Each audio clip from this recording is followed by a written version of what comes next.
तो अभी अभी खबर निकल के आई है कि पावर स्टार पवन सिंह का सॉन्ग नंबर 1 ट्रेंडिंग पे चल गया है।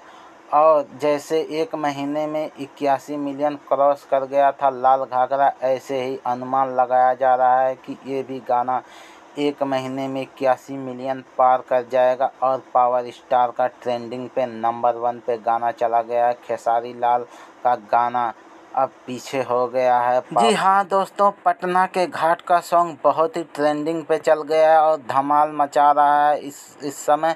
और पावर स्टार का नंबर 1 ट्रेंडिंग पे गाना चल गया है। खेसारी लाल का गाना पीछे हो गया है। खेसारी लाल के सभी टीम और परेशान हैरान हो रहे हैं कि हमारा गाना, वहीं अक्षरा सिंह बहुत ही हैरान परेशान हो रही हैं। पावर स्टार पवन सिंह का गाना ट्रेंडिंग में चला गया नंबर 1 पे, तो पीछे क्यों चला गया। तो ऐसे ही गाने को देखने के लिए और जानने के लिए चैनल को लाइक और सब्सक्राइब दिल से कर दें। और ऐसे ही जानकारी हम आपको देते रहेंगे। मिलते हैं नेक्स्ट वीडियो में।